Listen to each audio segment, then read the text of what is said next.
Good day, viewers around the world. My name is Mark Godwin Iweajuwa, and you are tuned in to SSM News Echoes. Today, Friday's World Affairs. World Affairs is where we give updates on global occurrences, and we make it just for international news. So once again, you're welcome this beautiful Friday, the 12th of January, 2024. I'm waiting for my colleagues, my coordinators from the different parts of the world. But before then, we could just run through some of what we are following up in the world news. A lot of things are happening. Now, what we do in SSM News Echo is to keep our viewers abreast with situations. I mean, you have to keep on following up what's happening. News happen every minute, every hour, every day. A new thing is happening in one part of the world. So you can't be left out of the dark. You can't be there and gazing and wondering. So we want to do our best, our little bit to keep you informed. And we do that by bringing what really matters, topics, news occurrences, updates that really matters, that affects you as a human being, affects you as a Black person, as a white person, I mean, as somebody alive on Earth, on planet Earth. So once again, you're welcome. News Echoes, Global Affairs, Friday, 12, 2024. So let's begin. While I wait for my colleagues, let's begin with what we're following up. A major occurrence in the other part of the world, Taiwan. Taiwan, if you like to know, Taiwan is officially a Republic of China. Is a country in the far East Asia. It is located at a junction between the East and the South China Sea, and right there at the Western Pacific Ocean. Taiwan is considered a Chinese territory. So Taiwan, actually, all eyes are on Taiwan now. All eyes are on Taiwan. Taiwan is choosing its president, and whoever that person will be will also affect world's decision. It will affect China as a power player in this generation. So all eyes are on Taiwan this Saturday, as voters will be choosing a new leader under the shadow of an increasingly pressure from China that has been running now for years, and China has is having a strong hold on Taiwan. So the world is waiting to see what will be the outcome on Saturday. It's Saturday, tomorrow, the 13th of January. Taiwan will be picking its leader. The last time Taiwan had a change of government was when the ruling Democratic Party, they call them the DPP, came to power in 2016, sorry. And when that happened, what now happened was Beijing, the capital of China, had to cut off communication with Taiwan. Taiwan's capital is Taipei, and Taiwan has actually increased economically.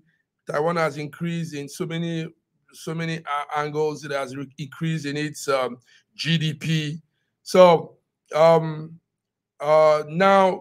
China wants to have a hold on Taiwan, and China doesn't want a government that believes in a conservative government to rule, to be the leader of Taiwan.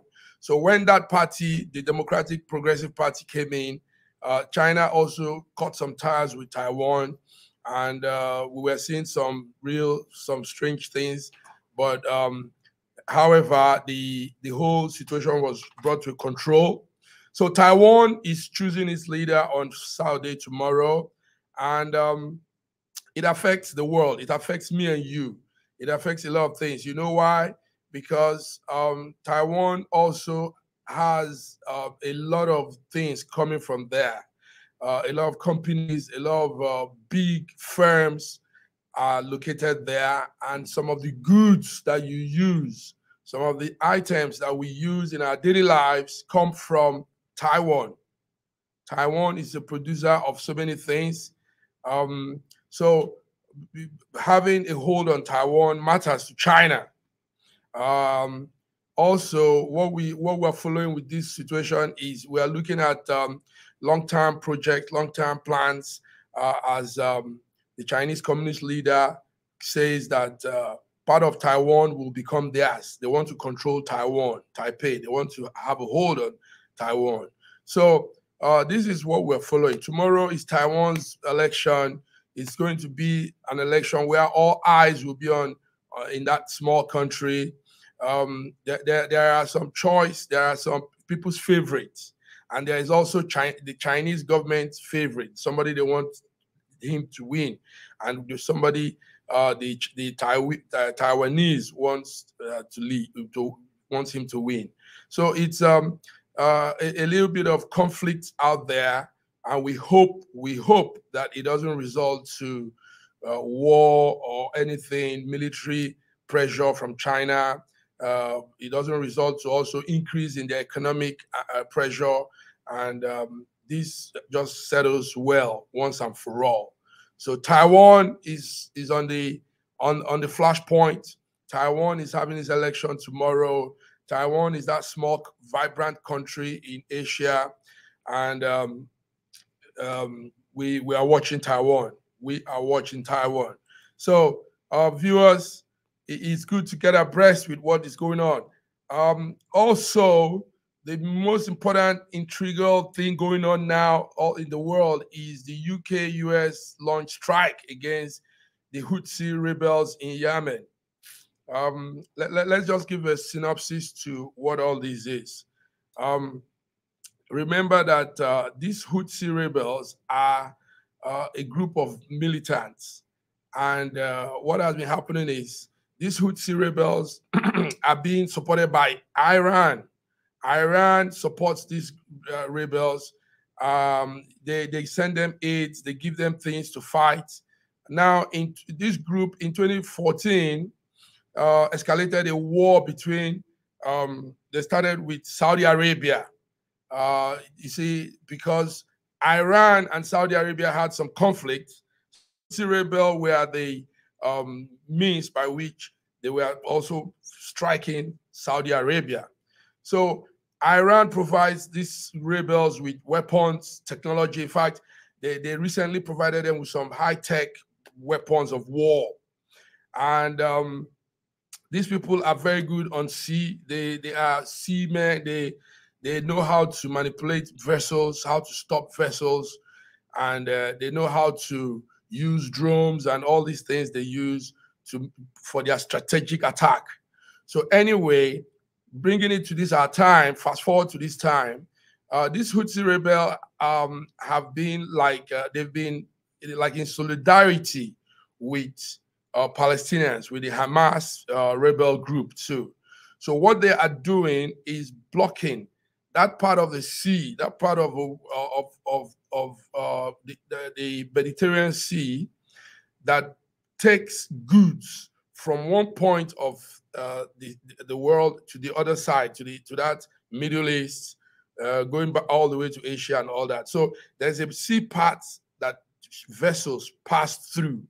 Now these rebels stay there, stop these vessels, obstruct this movement, sometimes attack that vessel, disrupt everything in that vessel. And this has been a shock to the global economy. The global economy has been affected as a result of those attacks.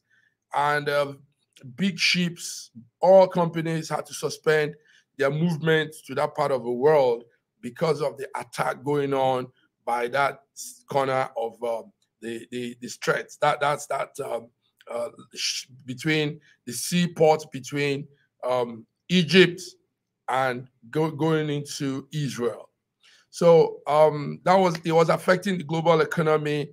As at yesterday, US and the UK forces have begun airstrikes against the Houthi rebel that have been targeted, and their target is more in Yemen. So US officials are telling us that they started some strikes. These strikes are carried out by aircraft, ships, and submarine. and we know how it can be. The U.S. military launched strikes also in some key areas of Yemen, because this is where these people get their support from. And the strikes are coming with some massive fighter jets, Tomahawk missiles. For those of us that follow military appliances, war appliances, the Tomahawk land missile is a long-range missile you use. Is an all-weather missile, jet-packed. We call it subsonic cruise missile. The US use it. So they are using this missile to send attack to various areas in Yemen, in all the threats of that area where these people are blocking vessels from passing. So this is what we're following. As at this morning, we hear more strikes are going on. UK Prime Minister Rishi Sunak also briefed his cabinet on more British UK strike on the Houthi rebel. So this Houthi are being supported, like I said, by the Iranian group, and they have so much control. They are right there in Yemen. They have so much control over those part of the world. They strike on ship that are passing through the Red Sea. What they say is they're in solidarity with Hamas, with Palestinians. So we're looking at that. It's not looking good, but we're following that news. While I continue, I want to welcome my very good friend, coordinator from Russia, Dr. Godwin Ibe. Godwin Ibe, how are you this morning? Oh, I'm very good. Thank you so much. At a point, I thought I'll be the only man here. I'm giving my own brief. I'm doing my thing. I'm happy you're there with me. Yes, thank you. I decided to join as soon as I could. And also, I thank you viewers for tuning in to be. I hope it will be a great opportunity to talk on global issues that affect Nigerians around the world. Nice. Affects us around the world. Yes, before you came in, I also did a small intro to what we do on Friday. What we do on Friday, like you know, is give international news. We don't do anything local, no Nigerian news, no Lagos news. It's strictly international. And that way we keep our people abreast with what is going on around the world. And I said people need to get abreast with news updates. You can't be alive on planet Earth and you don't want to know what's going on. So this is a beautiful, interesting way we do it. We give our views and we bring it from different corners. Right now, Dr. Godwin is with me from Russia, Moscow, Russia. Dr. Godwin, this morning, news are flying. Let's begin with this, something I just finished talking about, but we can go all the way back. US and the UK says they launched strikes against the Houthi rebels in Yemen. And I gave some summary of what's going on as at this morning. What do you have from your corner? What are you seeing with this strike? Yes, the news is paramount as it takes center stage, even relegating to the background the Israel-Gaza conflict and the Russia-Ukraine conflict. As you well know, I have no affinity, time, or pulse for platitudes or genuinities. Okay. Like my Jamaican friend says, them star me plentiful, another one waiting. But like the proverbial shovel, yeah, like the proverbial shovel, if I may, spade, it must be nomenclated for exactly what it is. Okay. The constant uphill struggle for the reversal of the self-evident trend, which is the movement from a unipolar world to a multipolar world. Okay. Maybe more akin to the biblical handwriting on the wall. Mene tekel uphassen. Yes, from the 5th chapter of Daniel. And I'm quoting not from a religious but from a historical perspective, if I may, because it's one of the most popular books in the world. The struggle to cling on to hegemony and unipolarity leads to consequences of what we are seeing today. Wars, rumors of wars, loss of lives, but in every single one of them, the West seems to have a piece of cake. In every single one of them. And why would we dare to phantom otherwise? If the West operates over 750 military bases over the world, those are not ice cream shops. They're military bases. They're not there to sell pharmaceutical drugs or medical supplies. So why would we phantom otherwise? And of course, the media in the information war space or playing his role and his character will try to dampen or curtail your field of vision, maybe relegating it to the field of acute myopia. But if you try to break loose a little bit, you will see that the war didn't start in Yemen nor the Red Sea. You would see that just before that, there was the Israel-Palestine war, which led to the escalation on the Red Sea. And before that, there was the October 7th attack, which was horrible in its right. And before the October 7th, there was the horrible occupation of West Bank and Gaza. And even before that, there was the ethnic discrimination with the law of return in Israel, which since 1950 gave only the Jews, people with one or more Jewish grandparents, and their spouses, the right to relocate to Israel and acquire Israel citizens. That means the Arabs know, the Palestinians know, and the demographics was artificially engineered to what it is based on policies enacted by the government. So to trim the whole chronicle short, you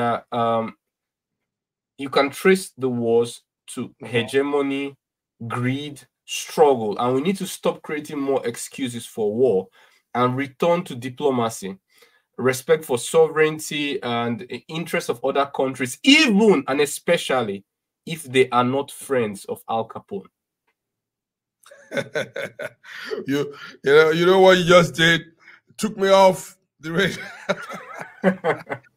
I was riding along with you, but what you just did is beautiful because you're giving a background to all of this. Anyway, Dr. Godwin, the strike is on. What you see, why it concerns many people is because, like important maritime trade is being obstructed. That route of the sea is where a lot of transit happens back and forth. Ship use that route.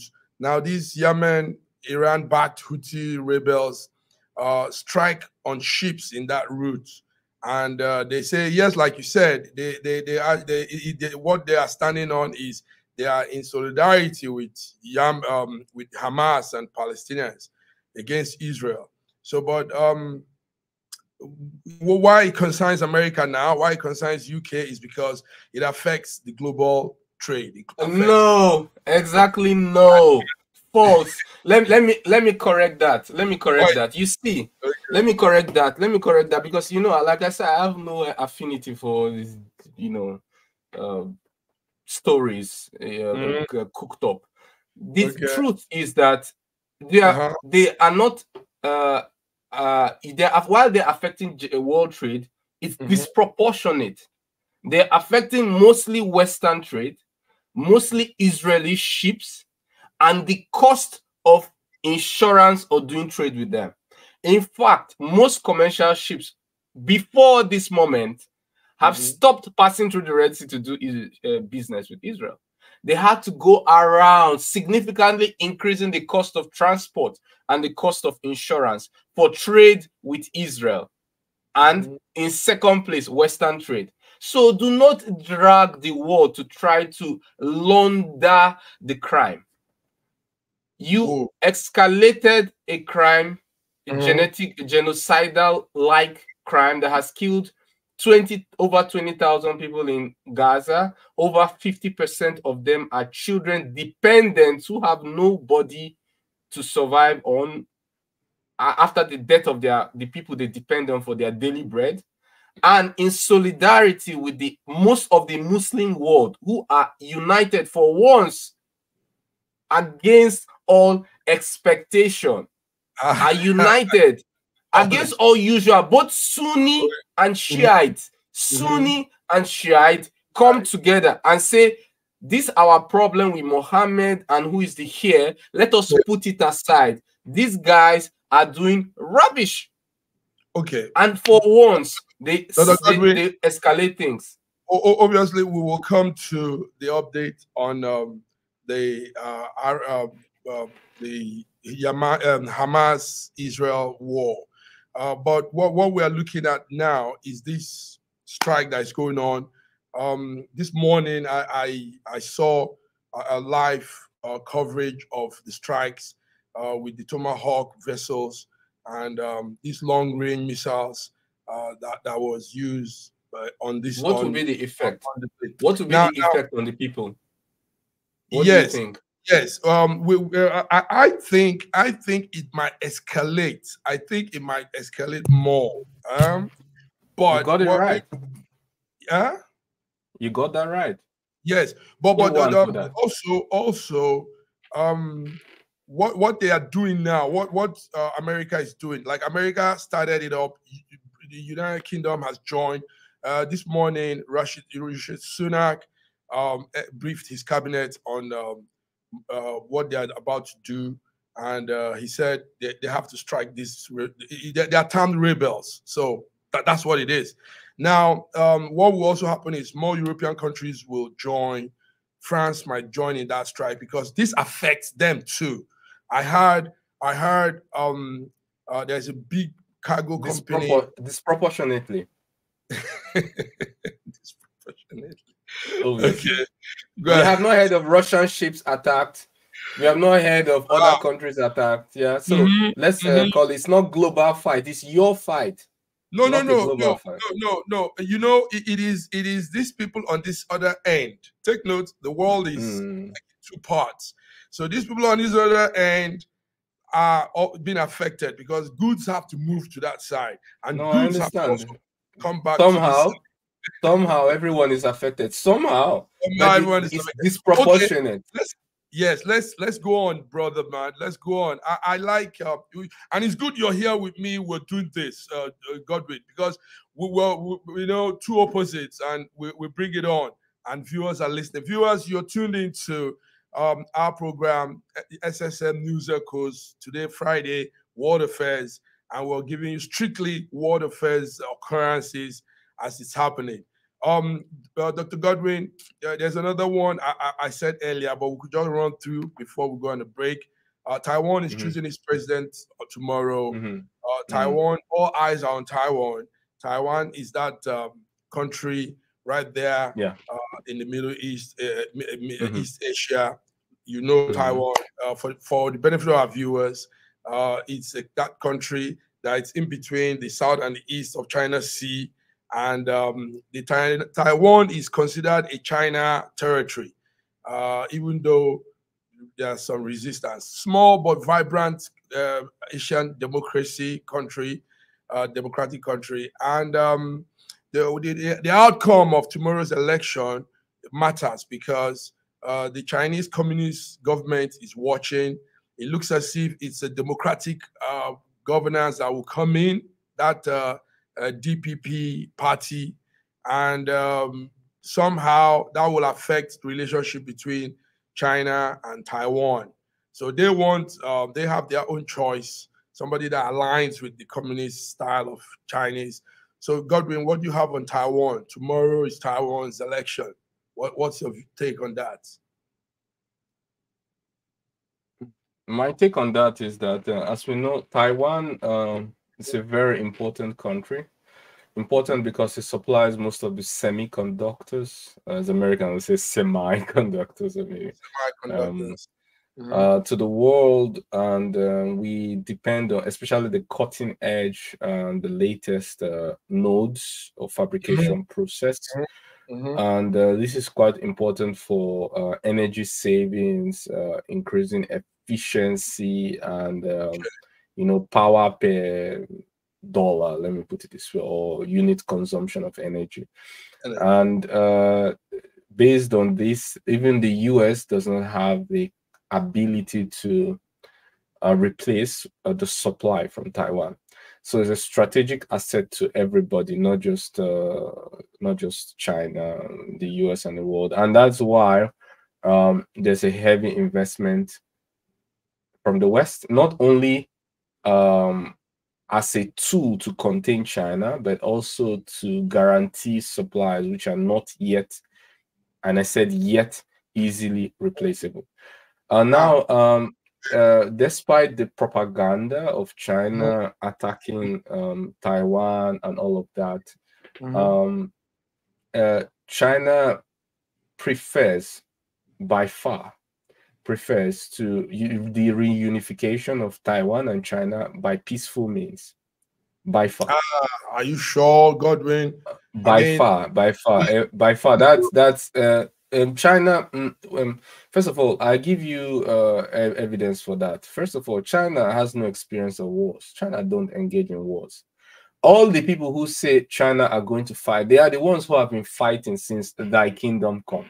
But they have never seen. We saw a video yesterday. It was sent directly. No, forget training. No. Drills, training. I said my words were very clear. Don't misconstrue them. I didn't say drills. I didn't say military parades. I said China has never engaged in war in the recent history, and all the people. Recent is obviously in the last 100 years, quite clearly, and recent, not 10 years, 15, last century. They've not engaged in war. And the people who predict them to fight are the ones themselves who are engaged in multiple and countless wars upon wars and expect everybody to think like them. But the fact of the matter is that when you look at the facts in front of your face, you see, wait a minute, these people haven't really fought any war. Even if they have the best equipment, they will still lack the real life experience. Because one of the things, even the people who do not like some of the wars in the world, like the Russia-Ukraine conflict, they all agree that the Russian military, for example, is much more strengthened than it was in 2022 because they realize the importance of experience, hands-on experience. And China lacks this. And even going as far as using soft power, China has invested a lot in soft power and is the soft power capital of the world. Nobody beats them in soft power. I want to say you get what I'm saying. So we have the evidence. Yeah, we have the evidence on our, forget speculations, but we have evidence. But we can make an objective conclusion that China prefers soft power, prefers peaceful reunification. And of course, they like to keep their options open through military drills, showing that they have tooth and they can bite. But will they bite? And have they beaten? They have not. And they refuse to bite for over a century. Okay, but this Taiwan case, the Communist Party sees Taiwan as their territory. It's clear. It's clear. Even the US, they've not controlled it. They've not had any control over Taiwan. Even the US sees officially the United States, Europe, the United States see Taiwan as part of China officially. Yes. So it's not a one China view. It's a global, international recognized viewpoint. I am not saying it because I'm trying to be pro-China. I'm just stating the fact, and historical evidence backs it up.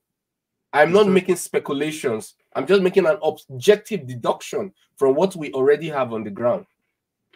Okay. Good, nice. Yes, so we're watching that election tomorrow.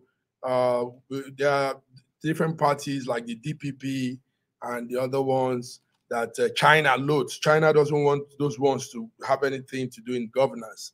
But we think that they might have more. The people, these are the people's choice. That Democratic Party in Taiwan. Well, sorry to cut you short. You know, The incumbent governor, president, I can't remember her name. It's difficult to remember, but she's obviously stepping down. Her party is losing popularity, and the only saving grace she has, I mean, her party has, is that the two opposition parties didn't unite after they had an open spat. I think her name is yes. Ingwan. Tsai Ing-wen. Yeah, that's right. Tsai Ing-wen. The two opposition parties failed to reunite, especially after they had a public spat on TV, and they haven't reunited after that. But most of them want to increase business ties and business with China and want to become part of the Chinese mainland, except this Democratic People's Party, which she heads, something like that. So we'll see how it turns out. We'll see how it turns out. It matters. So China is investing in democratic process. China is investing heavily in the democratic process of Taiwan because they prefer soft power. Soft power. That's our take home. Soft power from Dr. Godwin. Viewers, you are tuned in to SSM News Echo World Affairs. Friday, Global World Affairs. We bring in international news. My coordinator and friend from Russia, Moscow, is on the other side, Dr. Godwin Ibe. Dr. Godwin, let's go on a small break. Just small break from our sponsors. We'll be back. More issues, brand new issues are on the ground. We'll be back to discuss more of it. Thank you very much, Dr. Godwin. Thank you. A year ago, I wrote a book titled The Final Solution, and I was trying to say to the rest of the world that there are challenges ahead. Now, a prophecy did come, and that prophecy is coming to pass. But I'm telling you, the final solution has been found many years ago in the Bible, because the Bible simply says righteousness exalts a nation and sin is a reproach to the people. So I want you to know that you can get solutions to problems in Ukraine, in Russia, in Nigeria, indeed all parts of the world. We need that solution, and the solution is straightforward. Please get a copy of my book. It is the Final Solution by Bishop Shegun Johnson, and you can find it in Kindle, in Amazon. Just type Bishop Shegun Johnson, The Final Solution. It's very, very small book you can read within 2 hours, but it contains the final solution. Do get a copy. Not getting it is doing disservice to humanity. Don't forget The Final Solution.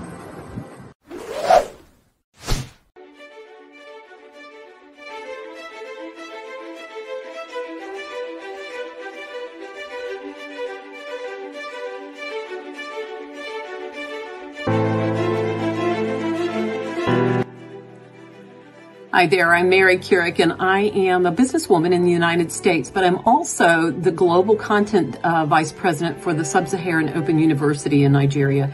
I could not be prouder to work with Dr. Osita Anamika and his team on helping to create not just entrepreneurs and skill-based talent that will get out into the workforce and make a living for themselves, but also young leaders. And to that end, with this integrity-rich university environment that's accredited now, and it's just an amazing opportunity for anyone there of any age to jump on board and learn, we want to let you know about a new offering that we have. We have a global governance and diplomacy course now provided by a whole team of people that crosses several countries to put together these resources and lots of great information for those of you who might be on the path toward public service and diplomatic service, NGO leadership, that sort of thing. We hope that you will walk through this open door and enjoy.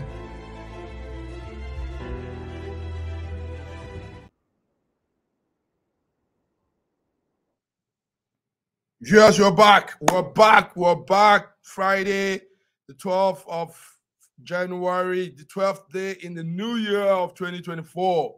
I'm here, Godwin Iwejuwan, with my friend, my colleague, my brother, Dr. Godwin Ibe from Moscow, Russia. Dr. Godwin, for some time now, Ecuador has been going through some real rough situation. Everywhere has been like violence and stampedes and all kinds of situations happening in Ecuador. What we saw yesterday was soldiers on the streets shooting at people. You know, now the background to the story is that a prison, a jail was some prison break happened. Some prisoners escaped from the prison, and they took to violence on the streets. We saw a video. I don't know if you saw that, Dr. Godwin. They even rammed into a TV station and held the broadcasters and everybody hostage. You know, and this has been going on. So it also has turned into gang violence between two opposite corners. And all this is creating so much confusion in Ecuador. Beautiful country, has always been peaceful, but now we're seeing this. But the news this morning is the soldiers are quelling it. There's now peace is returning. How do you hear the news from your corner, Dr. Godwin?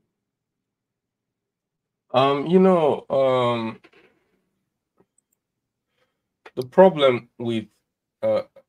problem with Ecuador today, it's not the prison break. Okay. The problem with Ecuador today, despite its blessed resources, blessed people, beautiful cultural people, despite that, the issue they have is drug cartels. And when we use the word drug cartels, people tend to use labels on people. Like, I am the good guy, you are the drug cartel, so you've got to be the bad guy. That's not what I'm speaking about. Why I use the term is to try to explain to you that it is a market. And for there to be a market, there has to be supply and most especially demand. Someone is producing, someone is shipping, someone is buying. And who are mostly the buyers? Which country do you think they reside in? Your guess is as good as mine. Your guess is as good as mine, but I'll give him numbers. Drugs kill more citizens in US than the war in Ukraine does. Okay. Or the war in Yemen. Or the war in Syria. Okay. 100,000 US citizens die every year of drug abuse. Only drug abuse.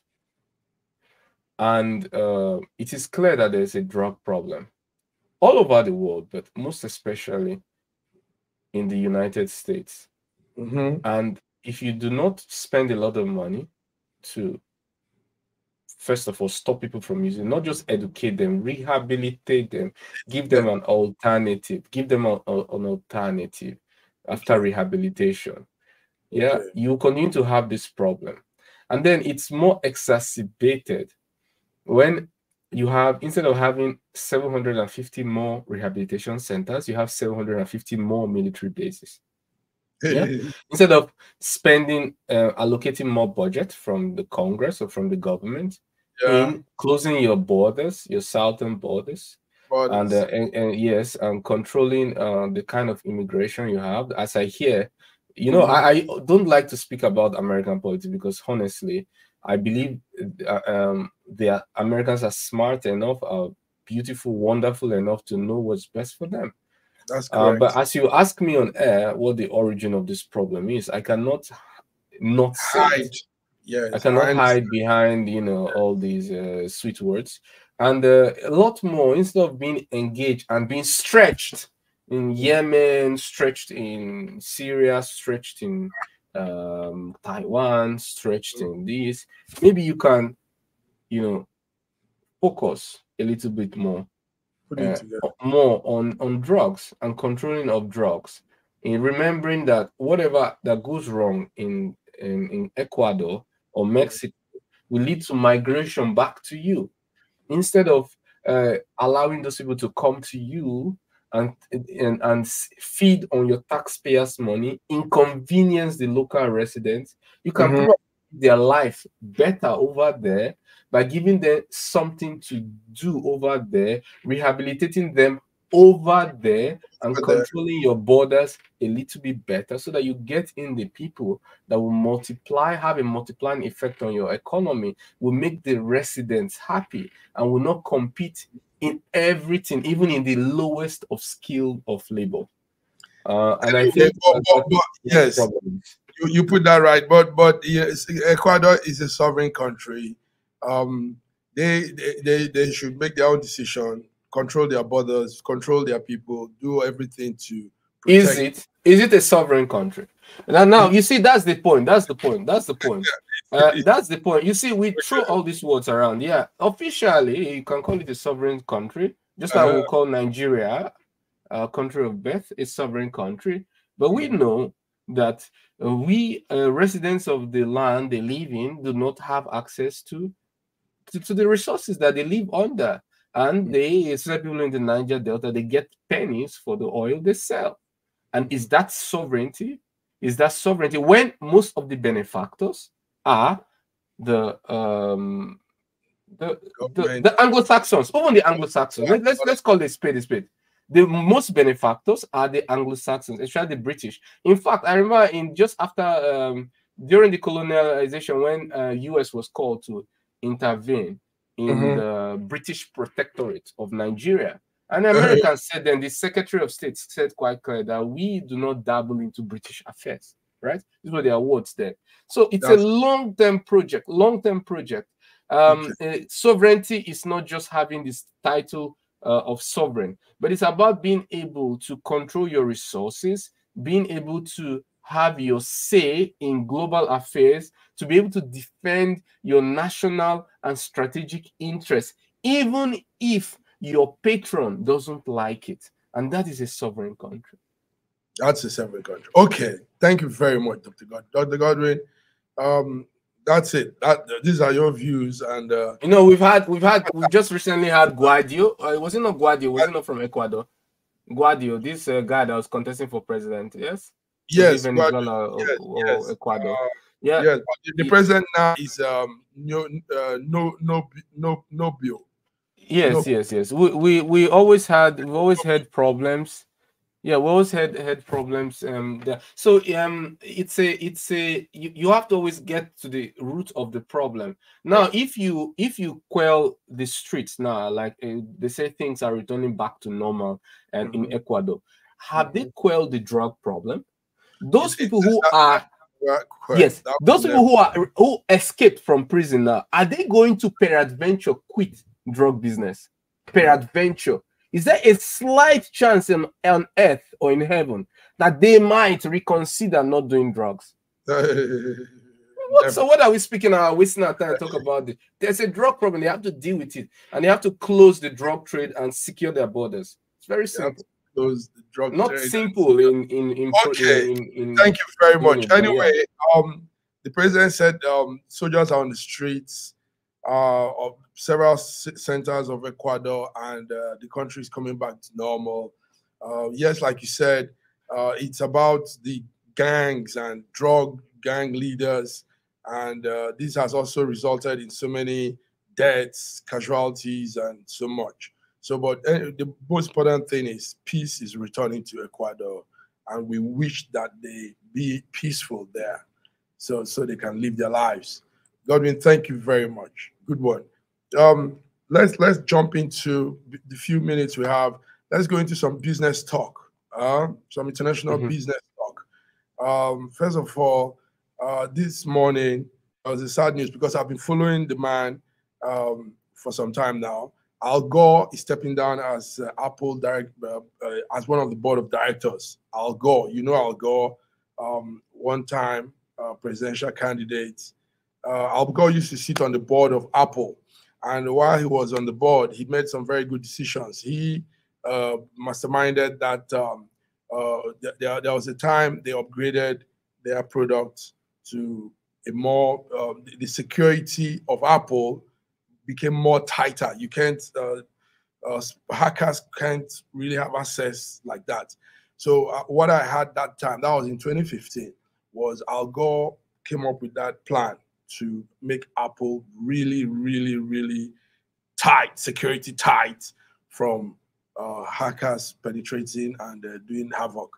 So, but anyway, he has left the board this morning, 12th of January, and Tim Cook, the board, the Apple chairman, said he was a great guy, but age, I think age is why he's stepping down. Age, he's old now. Al Gore is losing, you know. So that's what we're seeing. What will you say about Apple and Al Gore, Dr. Godwin? Is there anything you have there?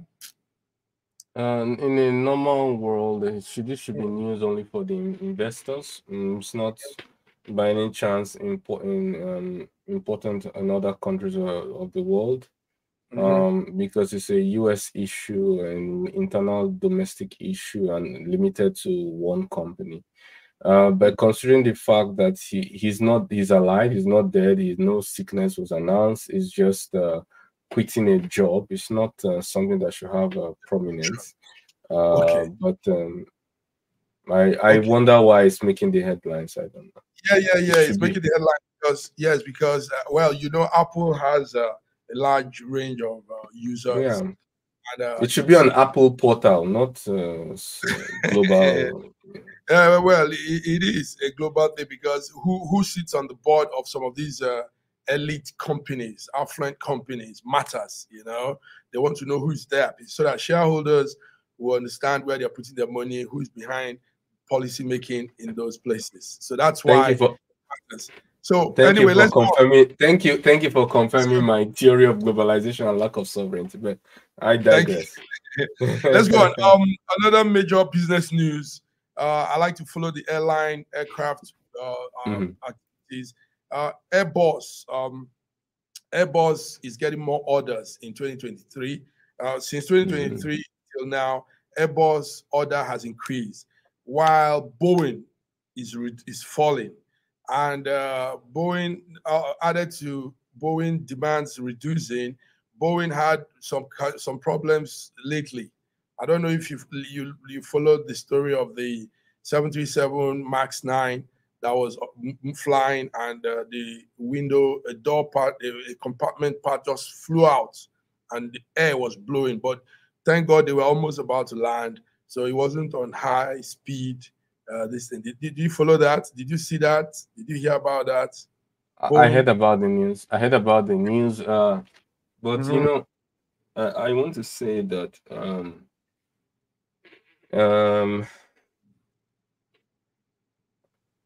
Airbus is not too big per se to fail a company, or it hasn't reached the point where it is the US wants to do everything to ensure their global dominance. If peradventure, Boeing, if peradventure the US wants Boeing to be more relevant in Europe than it truly is, it has the tools to do so and to force European airlines to buy American jets.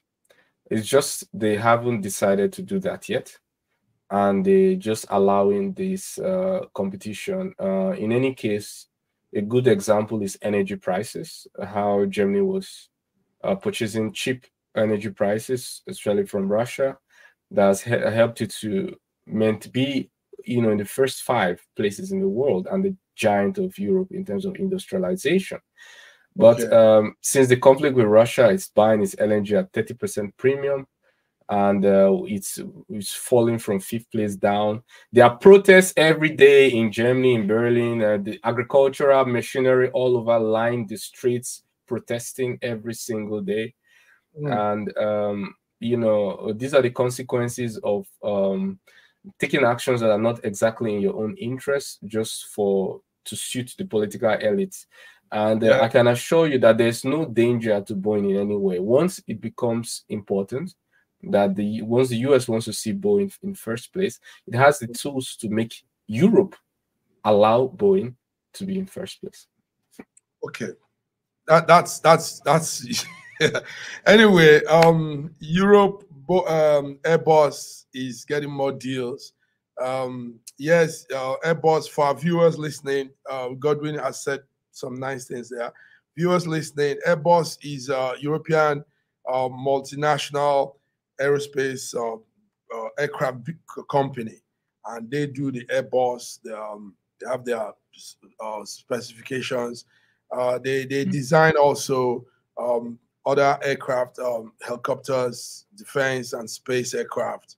And they are based not too far from me here, Netherlands. That's where the headquarters of Airbus is. While American Boeing is an American company, and they handle aircraft too. They manufacture and sell aircraft, rockets, and all these things, and even missiles too. Boeing produces missiles too. Yes, anyway, so business is booming. Sorry to cut you short. Boeing seems more diverse in the portfolio than Airbus. It doesn't necessarily need to win in commercial space. It can have more military deals and just be totally fine with that. Yes, because they have more range of things. More range. So it's not critical for the United States. That's the point. Once it becomes critical, let me say this, Godwin. No, not trying to patronize you, but when it comes to aircraft handling, some of these big gadgets flying up in the air, I want to give it to the Russians. Yes, I want to give it to you guys. Russians produce, I think, the biggest aircraft so far. The biggest cargo aircraft is from Russia. Is that correct? Yes, Antonov. Antonov. Well, it was also produced in Ukraine, by the way, mostly assembled in Ukraine. It was Soviet technology, now Russian technology, assembled in Ukraine before, but now it's assembled in Russia as well. And also the biggest bomber, Tupolev. T-22M is the biggest bomber in the world, supersonic bomber. Okay. But Russia has not been as successful as the West in commercial aircraft. We have to say it's for what it is, right? Russia is trying recently with their super jets and other variants, but you see, the sanctions is speeding up the process of domestic production and self-reliance. And now many of these commercial aircraft produced in Russia are mostly made of local parts. Before, most of these parts were outsourced to Europe, for example, and they made some money out of it. But now everything most things are produced domestically. Nice. Okay. So there you go, viewers. We're talking business. We're talking current affairs, international news as it affects us, Black people in diaspora, in Africa, wherever you are. Dr. Godwin, just a few minutes. We don't have much time. What's your new update on the Hamas? Sorry, let's start with Ukraine-Russia issue, conflict, the war, whatever you call it. What's the new update coming from your corner? I had. Go ahead. Yes. Okay. Okay. Go ahead. I think I heard the British MI6 says on the 15th of January there's going to some big unveiling of a Russian push, and obviously it's such kind of things are not going to be confirmed locally, but obviously Ukraine is losing territory every day. More people are dying on both sides. It's not like many people are dying on both sides, but right now the trend seems to be Ukraine losing more territory, and funding for them is now being questioned. The US has said many times they've run out of funding, and but I don't believe that exactly, because they will still find a way to print more money. But the point is that there's an effect. There's an effect on the economy which is visibly felt, and they are interested in votes and the upcoming elections. So they have to understand that there's a limit to which they can punish taxpayers before there's a total revolt. Let me ask you this. With Russia election coming soon, do you think focus will be on this war again? Do you think? I mean, he has to think other things. Any tactical victory is very good for politics. any quick tactical victory that Russia makes, like, Russia seized Marinka recently. What else? They are taking more grounds in Avdiivka. If they take Avdiivka, or they take maybe Yes, let's say something like Liman, it would be a good tactical push. okay. Obviously, we already know, as confirmed in all sides, that Putin has our dear President Putin has 80% approval rating, but nothing stops it from shooting up to 90 if he takes Avdiivka, for example, or takes another. So it's good for politics, but obviously, all lives are suffering, both Russia and Ukraine, and we would like to see more diplomacy, even though there's no doubt that Russia has decisively the upper hand in this conflict, especially with the stretching out of the US in different other wars, in Yemen, in Gaza, and their priority over Ukraine in terms of international trade. There's absolutely no doubt that in sooner than later, as most Western people are predicting, even Ukraine themselves predict that there will be a decisive turn of events in summer of this year. There'll be a decisive turn. And the head. What's your view? What's your prediction on that? Let me quote the head of the army, head of the Ukrainian army, Zaluzhny. He said Avdiivka will be taken by the Russians in 2 to 3 months. And he said it. He said it himself. A decisive victory will mean when the most of the top brass in Ukraine electorate understand that it's much more damaging to them personally to continue the war than to remember this guy Arestovich, who was the former advisor, former advisor to Zelensky. He said that that Ukraine should just basically stop fighting, join with Russia, and sue the US in international court. Well, I was flabbergasted. But those are his words. So people are just getting to understand the 1 minute, 1 minute our time. 1 minute, Godwin. I think we have 3 more minutes. Yes, but 1 minute it is. What's updates from the Hamas Israel from your corner, from your end? Yes, the apart from the loss of lives, as we've said, over 20,000, 50% of them children. We also have losses in Ukraine, in Israeli army. They've pulled back. Yes, significant losses, both in manpower and hardware. They've had to call back some brigades, and as I understand, there was also problem with economy and shortage of labor because many of these people who are engaged in the conflict are taken from their jobs, so they are trying to rationalize the kind of have a timetable where people can be partially unemployed for a period of time and return back to their work or return back to war. They're trying to juggle between the two, and there's a heavy toll on the economy, which obviously affects Netanyahu specifically, and he's already mostly unpopular, and this will make it even much more difficult for him. Listen, Godwin, you spiced up today's News Echoes Global Affairs. So did you. Thank you. Thank you. I appreciate when you come around. I know you take time out from your own job to do this. We appreciate you, and see you next week. For our viewers, Godwin, maybe you need to hear this too. We're starting a Monday broadcast. Our Monday broadcast will be coming. It will be 8 o'clock Nigerian time, West African time. What will that be in your time? Is that okay? We'll talk about that later. But anyway, Monday, we're resuming our Monday broadcast, and we want to spice things up more. We want to bring more discussion, more updates, more news occurrences. So this is it, viewers. Dr. Godwin Ipe from Moscow, Russia, and myself have put to rest some of all the things happening. And you were listening to News SSM, News Echoes Global Africa today, 12th of January 2024. Thank you for staying tuned, And till we come your way on Monday, check us out on Monday. We'll be here again. Dr. Godwin. Ciao. How do you say that? How do you say that word in Russia? How do you say not bye-bye? Goodbye. No, not goodbye. Till we meet again.